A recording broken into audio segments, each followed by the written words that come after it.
کچھ دن پہلے ایک بڑے صاحب حیثیت ایک بڑے امیر اور بڑی ایک رچ شخصیت سے ملاقات ہوئی، تو ان کے ساتھ تعارف ہوا میرا.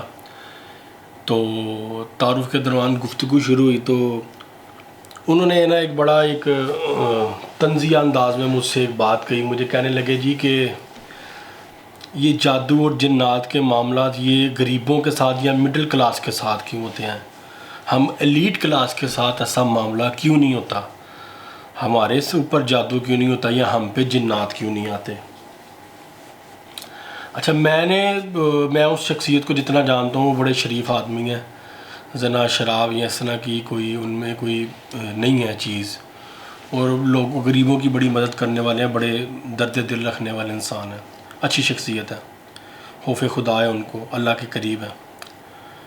اچھا، سوال ان کا بڑا ویلڈ ہے اور میں نے پھر ان کو مطمئن کیا، ان کو جواب دیا. میں نے کہا جی سب سے بڑی بات یہ ہے کہ جو لوگ غریب یا لو کلاس ایک طبقہ ہے نا، وہ دین سے بہت دور ہوتے ہیں.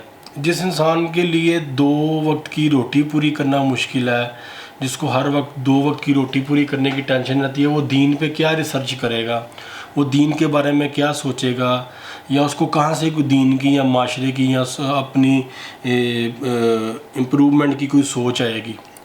تو میں نے کہا جی وہ لوگوں نے شروع سے ہی ایک لیول دیکھا ہوتا ہے، لو لیول، وہ اسی لو لیول میں رہتے ہیں اور اسی لو لیول میں ہی وہ سروائیو کرتے ہیں. تو ان لوگوں کے اندر نا امیدی اور مایوسی بہت پائی جاتی ہے، ٹھیک ہے.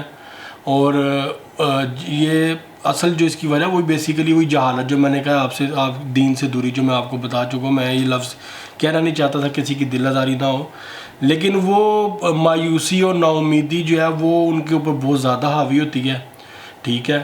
اور جب کہ مایوسی نا امیدی کفر ہے، اس وجہ سے وہ ہر چیز کو جادو اور جنات کا نام دیتے ہیں.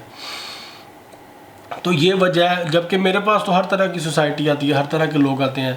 ایلیٹ کلاس لوگوں میں بھی اس طرح کے جادو اور جنات کے بہت سے مسائل ہیں، لیکن ان کے جو حالات اور واقعات ہوتے ہیں ان سے وہ چیزیں زیادہ پرومیننٹ نہیں ہوتی، ظاہر نہیں ہوتی، نظر نہیں آتی. بہت سے ایسے لوگ ہیں میں جن کو جانتا ہوں جن کو ڈپریشن ہے، کروڑوں پتی اربوں پتی ہیں، لیکن سکون کی نیند نہیں آتی، زندگی میں خوشیاں نہیں ہیں، مطمئن نہیں ہیں، خوشی کی تلاش میں، اپنے آپ کو ڈھونڈنے کے لیے، چین حاصل کرنے کے لیے بڑا کچھ وہ کرتے ہیں، بڑی وہ ایفرٹس کرتے ہیں اور بڑا سفر کرتے ہیں وہ لوگ بھی.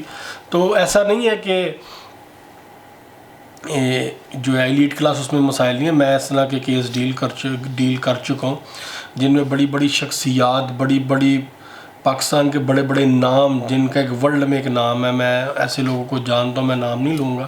ایسی شخصیات ہیں وہ کہ جن لوگوں کی فیملیز میں ایسے مسائل رہے ہیں. میں ایسے لوگوں کی فیملیز کو ڈیل کر چکا ہوں، بہت ہائی لیول کی فیملیز ہیں، میں نام ڈسکلوز نہیں کر سکتا. تو ایلیٹ کلاس میں بھی ایسے معاملات ہوتے ہیں، لیکن وہ منظر عام پہ نہیں آتے یا ان کے اسکینڈل نہیں بنتے، ٹھیک ہے. وہ لوگ ذرا پڑھے لکھے اور لاشعور ہوتے ہیں، لاجیکل بات کرتے ہیں. اور جو اس کے برعکس جو لو لیول ایک طبقہ ہے وہ پیروں بابوں کے پاس جاتا ہے، پھر وہاں پہ جنسی استحصال، پھر وہ عورتوں کے ساتھ جنسی زیادتی کا بھی ایک معاملہ جو ہے وہ پیش آتا ہے. تو یہ کم علمی کی وجہ سے، علم سے دوری اور جو شعور کی کمی ہے اس کی وجہ سے اس طرح کے معاملات آتے ہیں. جبکہ روحانی مسائل وہ ہر طرف ہیں، اس میں امیر غریب کا کوئی فرق نہیں، ایلیٹ کلاس لو کلاس کا کوئی فرق نہیں ہے. ایسا کوئی کنسیپٹ پایا ہی نہیں جاتا سرے سے. تو ان صاحب سے پھر میں نے جب یہ ساری اپنی گفتگو بیان کی تو وہ خیر مطمئن ہوئے. تو میں نے سوچا کہ یہ بات آپ لوگوں سے بھی شیئر کی جائے، شاید آپ لوگوں میں سے بھی کسی کے ذہن میں اس طرح کا خیال یا سوچ آتی ہوگی.